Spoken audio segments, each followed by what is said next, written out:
guys so much for coming. I'm gonna do the introduction if you guys don't mind. Scott Orris is our filmmaker from Dixon. Go ahead. And we have Allison who is the Vice President of Team Operations and Organizational Growth for the Boston Celtics. And we have Ashley Battle, who is the General Manager of the Maine Celtics. Whoop, whoop. I saw you guys. You guys almost moved it this year. I was really rooting. So a couple questions, and I'm going to ping pong between the two films, if you guys don't mind. Question for Scott. This was a very powerful story, especially now where we're seeing a lot of history being erased in subtle or not so subtle ways. What was the inspiration for this film, and then maybe why the specific focus on Dixon? The project started as a college project. So I made a documentary short film called There Were Giants, which was on the Harrisburg Giants, just the team. So I was in a documentary class at college, and the School for Public Humanities came to me and they said, hey, we know a Negro League player, would you be interested in making a documentary? And whenever I heard about that, I was like, oh my gosh, like, that sounds so interesting. I grew up playing baseball and heard about the Negro Leagues through the Ken Burns baseball series. So whenever I heard, they said, would you be interested in this? I jumped at the chance. And the fact that the team wasn't really well known. I had grown up in the Harrisburg area, for my entire life, I grew up there. And if I had not heard of it, who else hasn't heard of it, So I knew I needed to tell that story. So I made that film, and it went on and did very well. But I realized that there was something more with Dixon. The fact that, the guy, first African-American to hit a home run in Yankee Stadium, 14 consecutive hits, which is better than the Major League record of 12. Whenever I heard about this stuff, I was just like, oh my gosh, there's such an untold story that I needed to tell. And to me, people are never dead as long as we remember them, and I have a passion for history going back to childhood, so I was like, I need to bring him back to unearth it. And his family is very passionate about it, and the fact that he died so young and they didn't know him was very hard on them, and they wish they had more pictures of him and stuff, as you heard India Garnett say. So yeah, it's a shame what happened, that he died so young, but that's part of why I wanted to tell the story, is that he's somebody who deserves to be in the Hall of Fame. Absolutely. Yeah.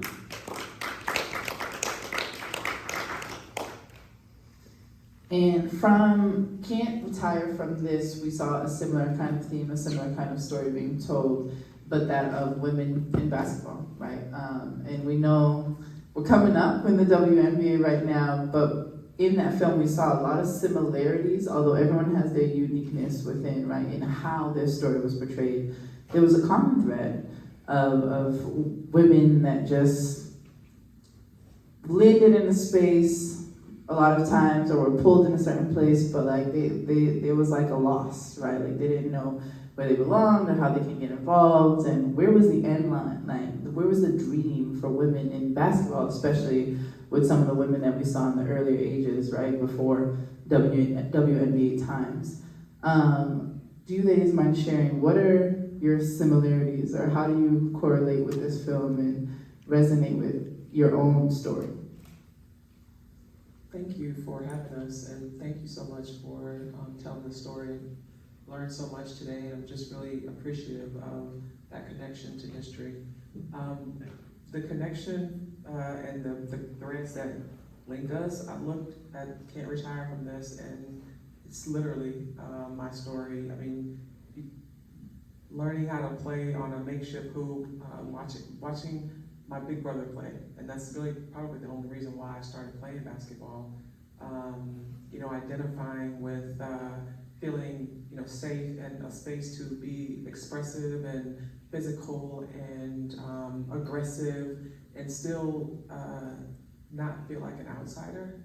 I grew up feeling that way. I was naturally muscular growing up, and when I was a professional, I was really cut. And so, I never really felt like that was feminine or being a woman, but now that it's embraced, and so every thread in that story was very, very meaningful and hit right at home. Hello everybody, thanks again for having us. Yes, my story is very similar. I was the only girl on the all boys basketball team, and Allison was the same way. We both played AAU growing up in different cities. She was in the South, I was in Pittsburgh. Shout out to Homestead Grays, Pittsburgh Crawfords, a bunch of teams in your documentary that familiar places that I saw. And it was very similar, playing AAU, people seeing me play that invited me to play AAU, which was probably one of the best decisions I've ever made in my life because it really helped. I think one thing in the movie that we saw was, when you love the game, it loves you back. And it has been grateful to the both of us for many years, and it's still grateful to us today. Thank you.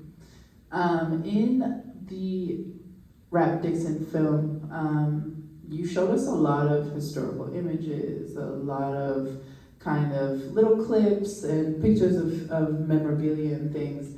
And I imagine it was very difficult to acquire, right? Just because of the story in general, it seems like the history was buried in so many ways, down to like box scores. We don't even know what some of the records could be. Right, so what was it like for you in gathering, in your process, in your research to bring all this together? How difficult, what kind of obstacles were you seeing? And why were you not deterred in that process?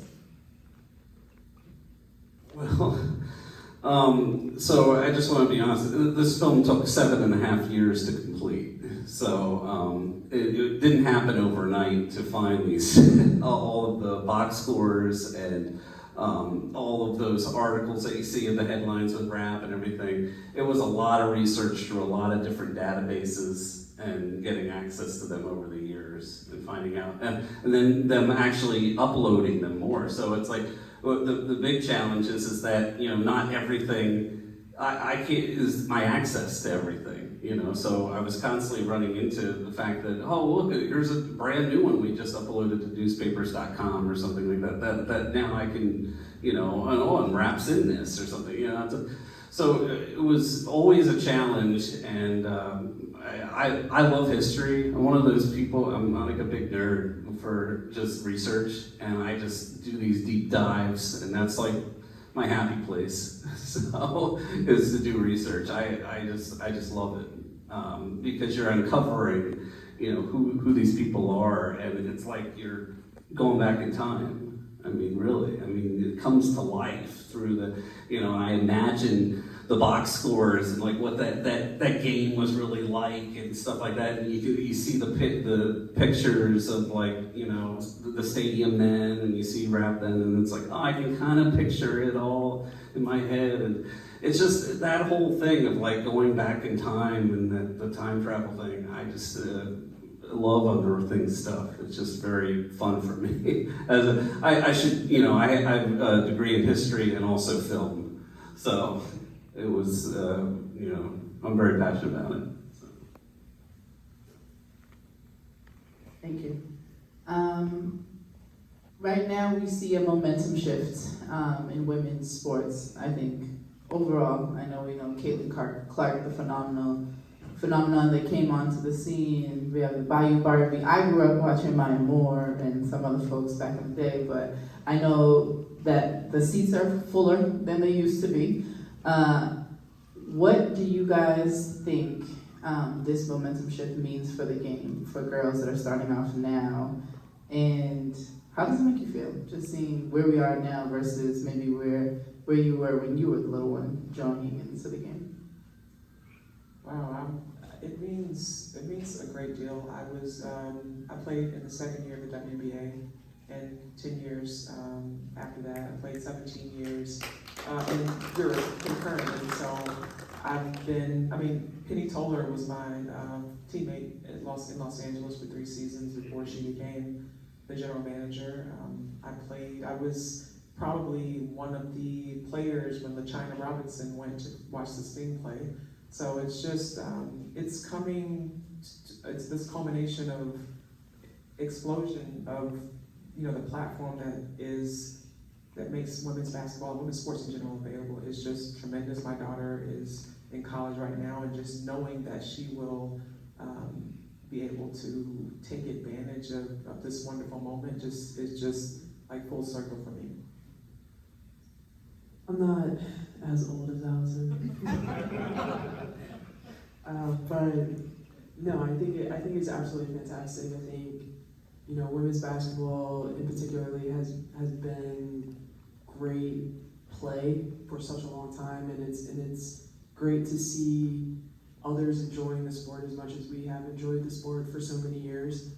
And with the new popularity, more things are to come. It's going to be more money for the players. It's going to be everything more and more and more. So I'm really excited to see where it goes. The sky's the limit, and hopefully it builds more expansion teams, more rosters for players, and more revenue for the team in the league. So it's exciting times for sure.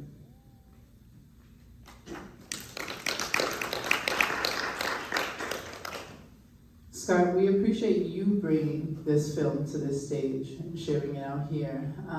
But I'm curious, throughout your research, is there anything the MLB or other folks are doing, large organizations, to highlight Negro Leagues or to work on piecing together any of this information?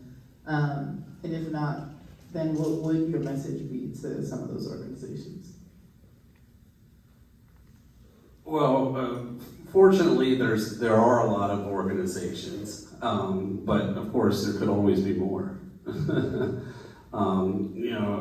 There's if any of you are familiar with SABR, the Society for American Baseball Research, they have a whole section of membership that, goes to the Jerry Malloy Negro League Conference, and that's like a big thing for anybody that's passionate about the Negro Leagues. There's also Scene Heads that was like featured in the documentary and stuff. And they are all about finding the newspaper box scores, because that's really all we have to go on for finding the stats, and now that Negro League stats are Major League stats, as you saw. Like, there are certain Negro League years and conferences, divisions that are considered full-on Major League, and if that's the case, 14 consecutive hits, that should be in record books for Major League Baseball, up there with DiMaggio's 56-game hitting streak to me. I don't know if that's a controversial statement. To me, it's not. But 14 consecutive hits every time you're at bat, that's one of the most amazing stats I've ever heard. And, that should be in the Hall of Fame with like all of the greatest records and stuff. And, I just think that, honestly, with Rap Dixon, it was just the fact that, he died before baseball integrated. It was really just, and I just think that, someone should not be, for the color of their skin, should not be discriminated against for that. Obviously, he needs to be recognized. And you saw that stat that said, 43% after integration of the Hall of Fame was African American or Latino, and they're still putting in white players from the pre-integration era, and so we are putting in Negro League players, but we're only allowed to put them in every 10 years or something. It's some kind of crazy rule, and even then, it's like, it doesn't really happen for some reason, and as you saw, it's only 17% is African American or Latino in the pre-integration era in the Hall of Fame. And it's like, if 43% after integration is African American or Latino, I mean, obviously this isn't equal here. You know, we need to, there's something the matter, and we need to recognize these players. And I'm very passionate about it, and I hope that this film gets out there, and we can get rap in the Hall of Fame, but also there's a lot of other players too that really deserve it as well, and I just hope that that message gets out there. I appreciate that. 10 years is wild. Yeah. Yeah. I have another question for you all, but I just want to open up to the audience if there's any other questions that folks would like to ask anybody up here. Honest. My question is about mentorship for the two RWNBA players. Who were your mentors when you started, and what do you do now to mentor the youth to get them into the space that is very coveted? Yeah, great question. The wonderful thing about women and being a professional player, we as a league and as athletes were and are so much more accessible. So much of our off season is grassroots events, camps.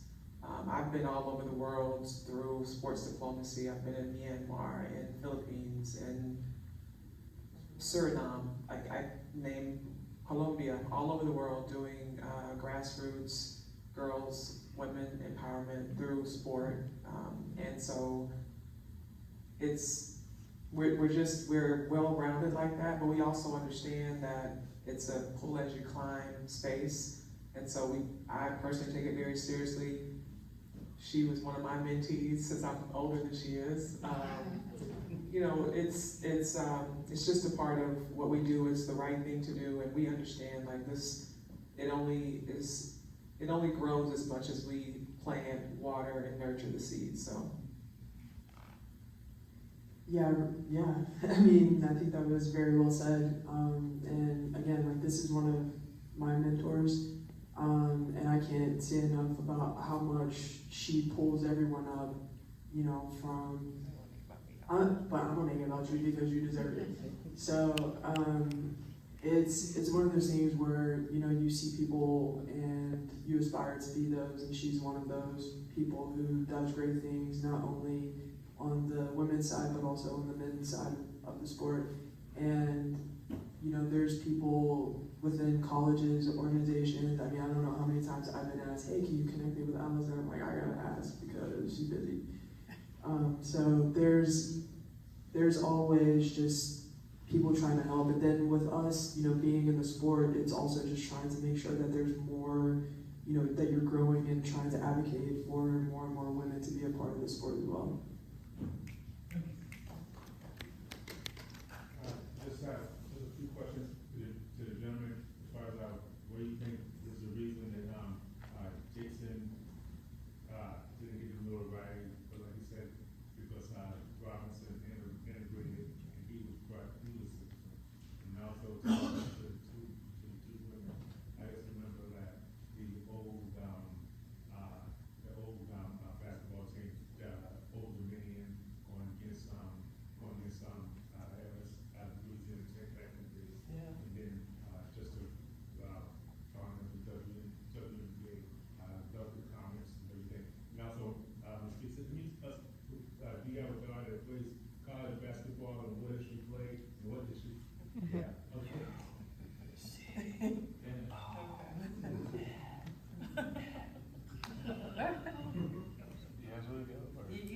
Okay. To me, it's because he died before integration. It was the main thing, and he wasn't really around to talk about himself whenever Negro League players started going in like the 1970s. Basically all of his friends also were kind of passed. Oscar Charleston did go in to the Baseball Hall of Fame. As you saw, he was very close with him and stuff. He did go into the Baseball Hall of Fame, but he had died in the 1950s. And had he been alive in the 1970s, we might be talking about a different story. Now, there were people that were willing to talk about Charleston. It's just the fact, Rap was a very quiet person, as you saw in the documentary. He was a very kind of like shy, kind of quiet guy that kind of kept to himself, and which I think is really kind of remarkable. The fact that he knew he had this like amazing arm, or he knew he had, it's like that story with Psych Burnett, it's like he knew that he was good, but it's like he didn't want to let it out there. And then it's like, the more we keep uncovering, it's more like Rap was telling everyone never to talk about him, and it's like, it was like, Rap, you need to, we need to recognize you deserve it, and that's why I'm passionate about making the film. So. I'll start with the last question. My daughter plays at UConn. She's rising sophomore. Thanks, so yeah, she's a national champion. I don't know if the other question was. That's the important one. Okay. Did I see another hand up here, Celtics fan?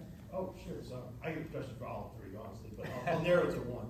I guess for the director, I just couldn't believe the interview with Sight and how lucky we all are to experience. I assume that took place within the last year, because it seemed pretty recent. And I was doing the math in my head. Even if he was 20 years younger than Rap, he'd still be 100 today. Right. It's like, how did that come about? It's remarkable. Can you talk about that?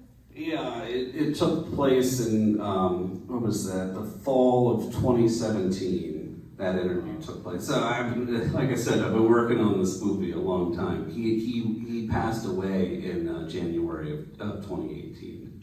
So I was able to kind of just get him. Now, he's in my first movie, so I already knew him, and Jim as well, as you saw Jim Wheaton, and he had passed earlier as well, that same year.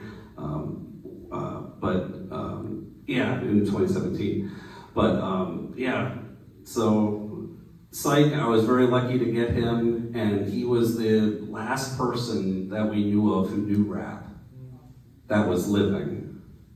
So that's why I was so lucky to get him, because he's giving you all that firsthand information about actually knowing Rap Dixon. I mean, it's like mind-blowing to me. And he's such a nice man too, and I got to actually take Jim because they played together on the Harrisburg Giants. I got to take Jim to see Sight for like the last time before they both passed, and I was very close to both of them.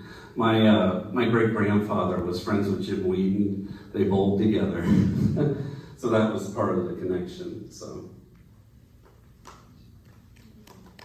We have time for maybe another question or two. I'm sorry, this hand first, and then I'll come back to you.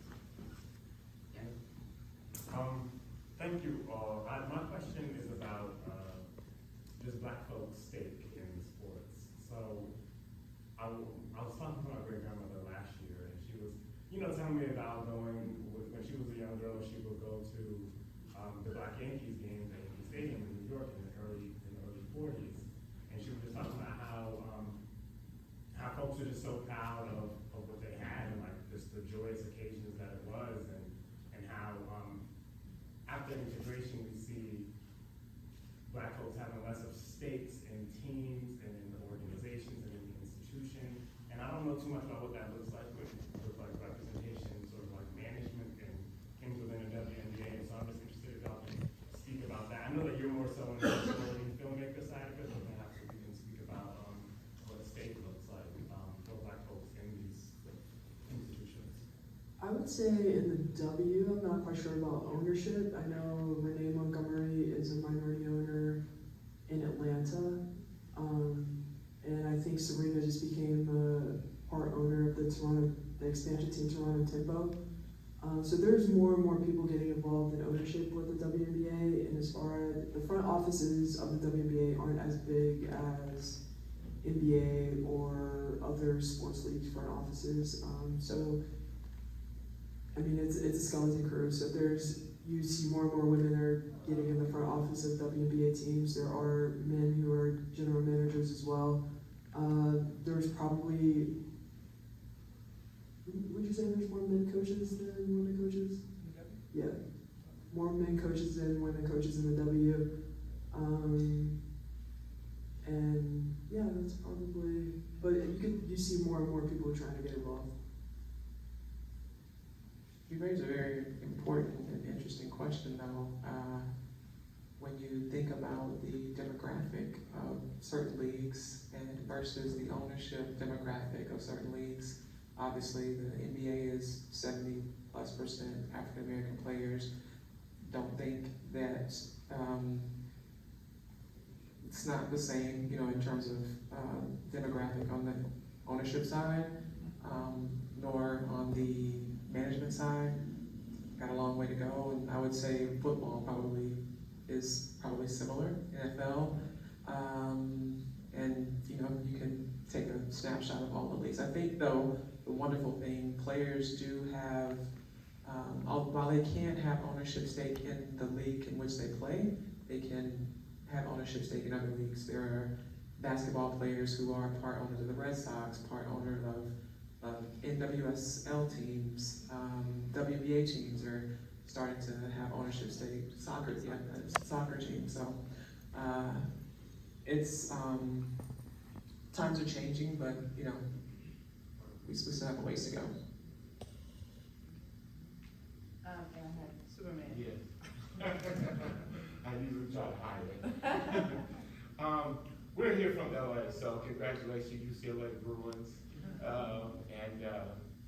want to ask you this question for the ladies. Two great documentaries, I first have to say, that really need to be seen worldwide because they're very important for this day and hour. But my question is for the two young ladies, what is your favorite experience of turning? Because I grew up in a very African American community, and we would have girls that would be incredible basketball players. And the most famous, and I'm talking about 70s, early 80s, the most famous they were ever going to get was high school, because then they go to college and then they go over to Europe and nobody ever heard from them. But what was your experience as being second year in the WNBA, being professional athletes in America? What are some of your favorite experiences in dealing with that? I would probably say just the possibility, just having the opportunity, the possibility of being able to play in a domestic league. I went to Harvard, majored in economics, so I'm going through the interview cycle as a senior. I thought I was going to go work at Merrill Lynch, and so our team in college was pretty decent in terms of mid-major, but we had the first ever 16-1 upset in the NCAA tournament. Never been done on the women's side ever again. And so it was like this magical moment of we had one game on TV, nationally televised. It was at midnight on the East Coast, so we were just all out of sorts. And so this game, I had a great game and was able to be drafted into the WNBA.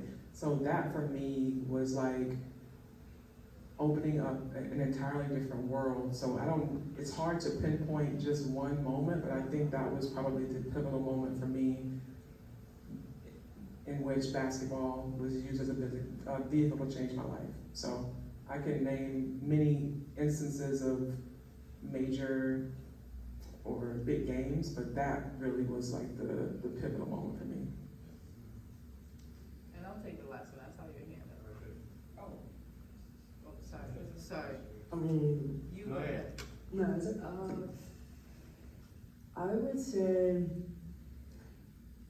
the possibility was just really great as well, because I wasn't, necessarily, I knew I was going to get a scholarship to play, and I knew overseas was a possibility. I also played at UConn, played overseas, I didn't play for 17 years, but I had a nice little run. as well. But we were, I guess one of the biggest memories, I guess, is just winning a national championship. And doing that with people that you love and people that you're close with. And that really helped kickstart what you see today at UConn. And being a part of that basketball family is just, it's different than at other universities. Basketball dynasty. Never. My question was a filmmaker. Through those 7 years, was there anything that wasn't that you weren't able to make inside your film that was an interesting fact that you would like to share?